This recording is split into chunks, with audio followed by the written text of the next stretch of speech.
Hi, have you liked what you heard about building thinking classrooms, but are looking for a place to start now that you're middle of the year and you're not sure where to go? Stay tuned and we'll give you two ways you can jump in real quick.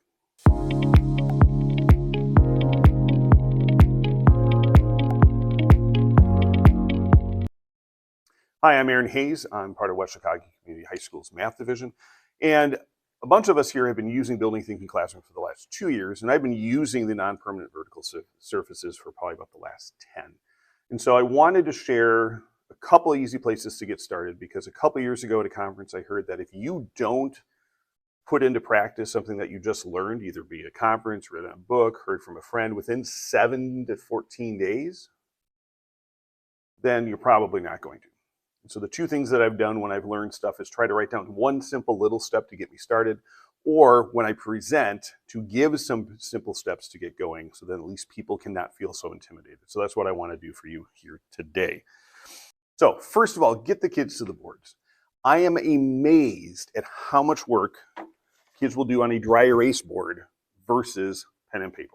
Friend of mine I co-taught with, she's a special ed teacher. She and I started doing this when I first started here 20 years ago, and kids would do 2 to 3 times as many problems on a little dry erase board as they would on their paper. I could give them a worksheet of 10 problems. It was like pulling teeth. We could do 20 in class and they were fine. There's something about not having it in the permanence of paper that just makes them more involved, gets them to do more. It's the easiest place to start. You've already got problems probably in your smartboard and your presentation software. Just get the kids up and do it. Or print out a worksheet and just say, I want you guys to do these 10 problems up on the boards with a friend. And again, I would assign them randomly. That does work out fairly well. 2s work well, 3s obviously can work well, but I wouldn't even worry about having the whole discussion piece. Just get them up doing math, and you'll be amazed at how much more you can have them start. And there's something also about standing that engages people more.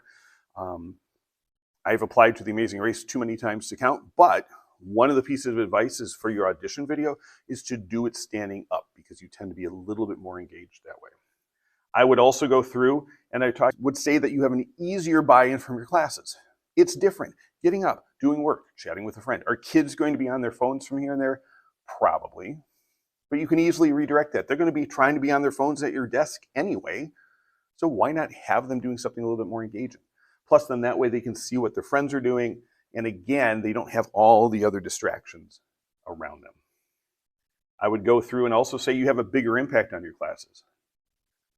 Coming out of the pandemic, my boss wanted us to try to get as much math done in class as possible because kids weren't doing things outside of class. And so because of that, we went to the dry erase board. So we started going up to the boards because twice as many problems in class is going to be better than half that.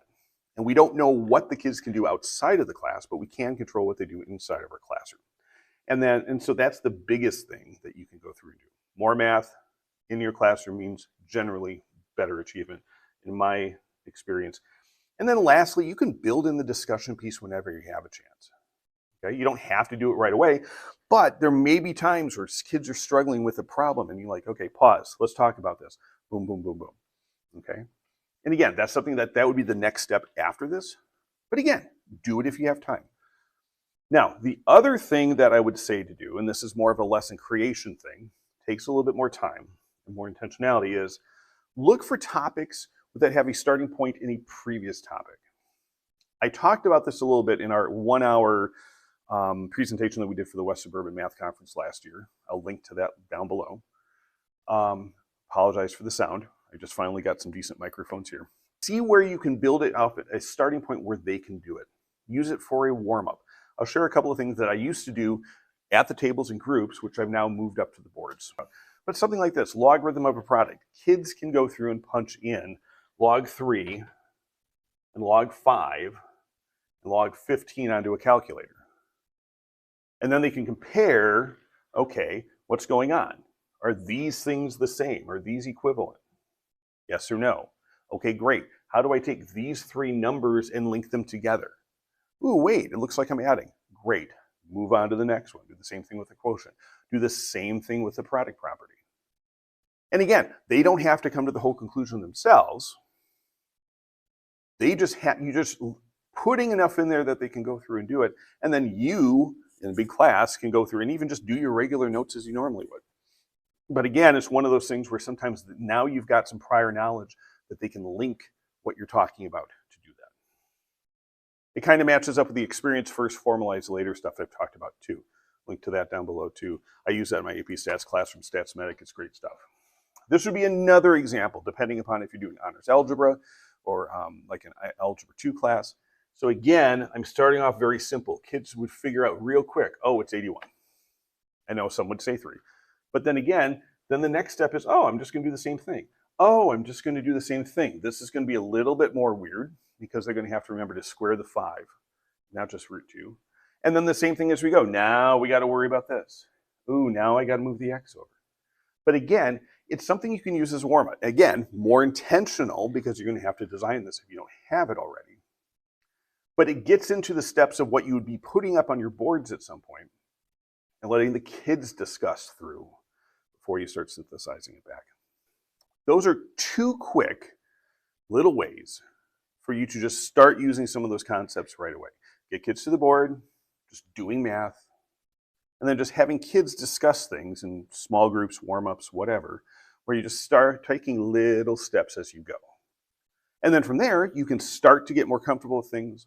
And then if you want to add more this year, you can, or you can just wait until August and then start building lessons from scratch so you don't have to start your whole classroom all over from the beginning. So I hope those are 2 things that you find helpful.